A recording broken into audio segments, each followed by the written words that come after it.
Hello students, welcome back to the class. और आज हम फिर से लेकर के आए हैं 10 इम्पॉर्टेंट क्वेश्चंस जो कि पेपर 2 साइंस के लिए बहुत ही इम्पॉर्टेंट है। और ये आज हमारा सीरीज़ थर्ड चल रहा है। बाकी के 2 सीरीज हमने पिछले वीडियोस में कर रखे हैं। तो कुल मिला के 10 दो वीडियोज़ में 20 क्वेश्चंस हो चुके हैं एंड 10 क्वेश्चंस हम आज के वीडियो में देखने वाले हैं। तो चलिए स्टार्ट करते हैं। फर्स्ट क्वेश्चन हमारा है, सिर और ऊपरी जबड़े के बीच का जोड़ एक उदाहरण है। हमारे बॉडी में जो जॉइंट्स होते हैं उसमें सिर और ऊपरी जबड़ा जो है उसके बीच का जो एक जोड़ है वो किस जॉइंट का उदाहरण है। फर्स्ट ऑप्शन हमारा है श्रोणी संधि, इसको पेल्विक जॉइंट भी कहा जाता है। नेक्स्ट है बद्ध संधि, इसको फिक्स्ड जॉइंट भी कहा जाता है। थर्ड है कंदुक खल्लिका संधि, इसको बॉल एंड सॉकेट जॉइंट कहा जाता है। एंड फोर है हिंज संधि, जिसको हिंज जॉइंट कहा जाता है। तो इसमें से कौन सा ऑप्शन सही है? तो सिर और ऊपरी जबड़े के बीच में फिक्स्ड जॉइंट होता है, दैट मीन्स ये बद्ध संधि जो है वो होगा, क्योंकि जो ऊपरी जबड़े को स्थिर रखता है, ये जो फिक्स्ड जॉइंट होता है ना, ये ऊपरी जबड़े को स्थिर रखता है। ये संघनित कोलेजन से संबंधित तंतु का बना हुआ होता है। कौन? ये जो फिक्स्ड जॉइंट होता है। ठीक है, तो फर्स्ट का ऑप्शन नंबर सेकंड सही है। नेक्स्ट क्वेश्चन की तरफ हम लोग बढ़ते हैं। सेकंड नंबर क्वेश्चन हमारा है, निम्नलिखित में से जीवाणुओं द्वारा फैलने वाले रोगों का समूह चुनिए। यहाँ पे कुछ बीमारियों का नाम दिया हुआ है, इसमें से आपको चुनना है कि ऐसी कौन सी बीमारियां हैं जो जीवाणुओं के द्वारा फैलती है। फर्स्ट है मलेरिया, पोलियो और मियादी बुखार। सेकंड है छोटी माता, तनिका शोथ, जिसको मेंजाइटिस भी कहा जाता है, और तपेदिक, इसको ट्यूबरकुलोसिस भी कहा जाता है, तपेदिक को। थर्ड ऑप्शन है तपेदिक न्यूमोनिया और मियादी बुखार। एंड फोर है छोटी माता, इन्फ्लुएंजा और पोलियो। इस तरह के क्वेश्चंस आपको ढेर सारे सीटेट के एग्जाम में देखने के लिए मिलेंगे। तो इसका ऑप्शन नंबर थर्ड सही होगा, तपेदिक न्यूमोनिया और मियादी बुखार, जिसको कि टाइफाइड भी कहा जाता है, मियादी बुखार को। ये सब जीवाणु जनित रोग हैं जो कि माइक्रोबैक्टीरियम, ट्यूबरकुलोसिस, स्पेक्ट्रोकोकस न्यूमोना और साल्मोनेला टाइफी द्वारा फैलते हैं। ये सब जीवाणु का नाम हमने बताया जिसके द्वारा ये बीमारियां फैलती हैं। तो इसका ऑप्शन नंबर थर्ड सही है। ठीक है, बढ़ते हम लोग नेक्स्ट क्वेश्चन की तरफ।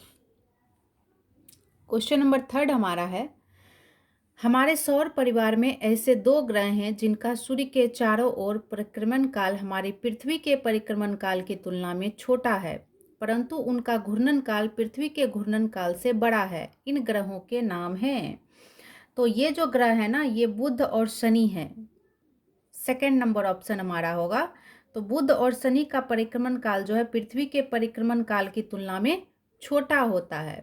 तो ये ऑप्शन नंबर सेकेंड हमारा सही हो गया। नेक्स्ट हम 4 नंबर क्वेश्चन की तरफ बढ़ते हैं। इसमें है, भारत में निम्नलिखित स्थानों में से कौन सा स्थान चक्रवातों से सबसे अधिक प्रभावित होता है। यहाँ पे 4 स्थान का नाम दिया हुआ है, इसमें से आपको चुनना है कि इस चारों में से किस स्थान पे बहुत ज़्यादा सबसे ज़्यादा चक्रवात आते हैं। फर्स्ट है उदयपुर, सेकेंड है बद्रीनाथ, थर्ड है पुरी एंड फोर है अमृतसर।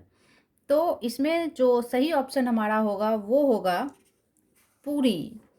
ठीक है, क्योंकि भारत की संपूर्ण तटरेखा विशेष रूप से पूर्वी तट चक्रवातों के लिए संवेदनशील होता है, जो कि पुरी है। पुरी कहाँ अवस्थित है? तो ये उड़ीसा में उपस्थित है, मतलब अवस्थित है, स्थित है। तो पुरी कहाँ है? उड़ीसा में, इसलिए पुरी जो है वो वहाँ पे चक्रवात जो है सबसे अधिक आता है। तो ये ऑप्शन नंबर थर्ड हमारा सही हो गया।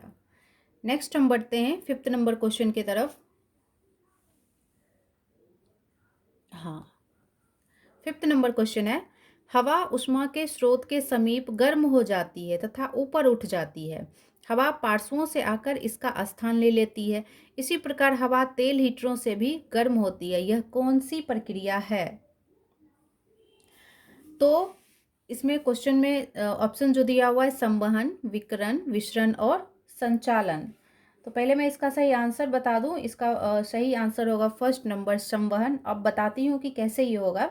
जब तेल को गर्म करते हैं तो लौ के पास का तेल गर्म हो जाता है और ऊपर उठ जाता है ना। जैसे हवा गर्म होकर के ऊपर उठता है, उसी तरह लौ के पास जो तेल होता है वो गर्म होकर के ऊपर उठ जाता है। और इस गर्म तेल के आसपास जो ठंडा तेल होता है ना, उसका स्थान लेने के लिए आ जाता है है ना। अब पुनः ठंडा तेल भी गर्म होकर के ऊपर उठ जाता है और फिर उसके आसपास जो तेल होते हैं उस जगह को भरने के लिए आ जाते हैं। और यह प्रक्रिया तब तक चलती है जब तक कि पूरा जितना तेल उस बर्तन में है वो सब के सब गर्म ना हो जाए। तो इस तरह से जो ऊष्मा का स्थानांतरण होता है इस विधि को संवहन कहते हैं। ठीक है, तो इसीलिए इसका सही ऑप्शन हो गया संवहन। बढ़ते हैं हम लोग नेक्स्ट क्वेश्चन की तरफ। 6 नंबर, एक पुस्तक मेज के तल पर विश्राम की स्थिति में पड़ी है।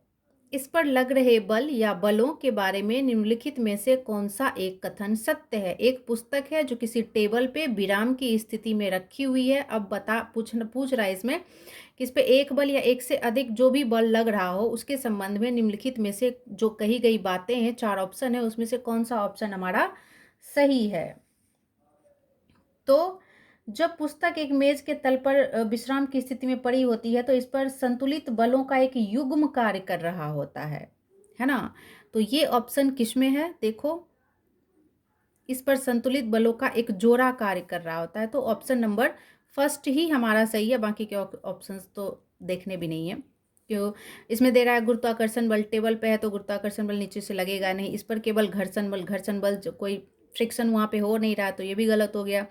इस पर कोई बल कार्य नहीं कर रहा, ये तो कहना गलत होगा। क्यों, कोई बल तो कार्य कर रहा है जिस वजह से वो वस्तु विराम की स्थिति में बनी हुई है ना। नेक्स्ट बढ़ते हैं हम लोग 7 नंबर क्वेश्चन की तरफ। निम्नलिखित सभी एक कोशिकीय हैं सिवाय, नीचे में ऑप्शन दिया हुआ है भ्रूण, पैरामीशियम, मुर्गी का अंडा, युग्मज या युग्मनज। इसमें से 3 जो है वो एक कोशिकीय है और एक जो है वो बहुकोशिकीय है। तो इसमें ऑप्शन नंबर फर्स्ट हमारा सही होगा, जिसका की आंसर है भ्रूण। भ्रूण एक बहुकोशिकीय संरचना होती है जो युग्मनज में समसूत्री विभाजन के फलस्वरूप बनता है। इसके अलावा युग्मनज, अंडा, पैरामीशिया, ये मीशियम जो भी है ये सब एक कोशिकीय होता है ना। तो इसका 7 का ऑप्शन नंबर 1 हमारा सही हो गया। ठीक है, बढ़ते हैं नेक्स्ट क्वेश्चन की तरफ। 8 नंबर, स्थिर अवस्था में द्रव केवल नीचे की दिशा में दबाव डालता है, केवल पार्श्व की ओर दबाव डालता है, सभी दिशाओं में दबाव डालता है, केवल लंबवत दिशा में दबाव डालता है। तो इसका कौन सा ऑप्शन सही होगा, इसका ऑप्शन नंबर 3 सही होगा, सभी दिशाओं में दबाव डालता है। द्रव की स्थिर अवस्था में द्रव कणों के द्वारा सभी दिशाओं में समान दाब उत्पन्न करता है। ठीक है, ये हमेशा याद रखना। और इसका ऑप्शन नंबर 3 सही हो गया। अब बढ़ते हैं हम लोग नेक्स्ट 9 एंड 10 नंबर क्वेश्चन की तरफ। ठीक है,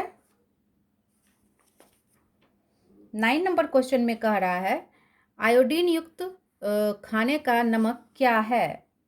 ठीक है, आयोडीन युक्त खाने का नमक क्या है। तो इसका ऑप्शन नंबर 3 सही होगा, विषमांगी मिश्रण है। ठीक है, आयोडीन युक्त खाने का नमक क्या है, तो इसका ऑप्शन नंबर 3 होगा। आयोडीन युक्त नमक विषमांगी मिश्रण है, क्योंकि विषमांगी मिश्रण में उनके घटक मिश्रण में समान रूप से वितरित नहीं होते हैं जो कि आयोडीन युक्त नमक में होता है। तो इसका ऑप्शन नंबर 3 सही है।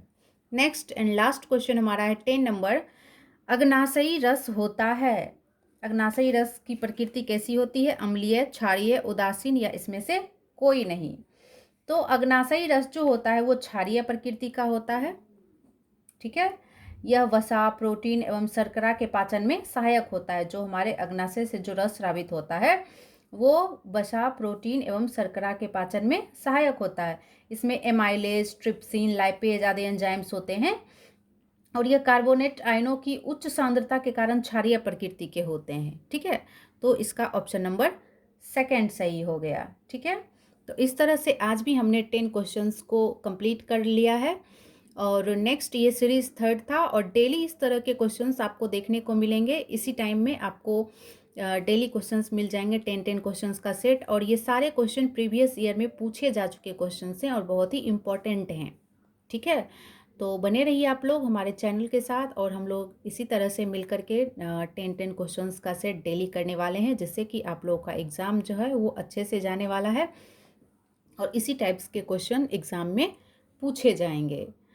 तो अगर वीडियो अच्छी लगे तो लाइक करें, सब्सक्राइब करें और अपने दोस्तों के साथ शेयर करें। मिलते हैं नेक्स्ट वीडियो में, तब तक के लिए बाय एंड टेक केयर।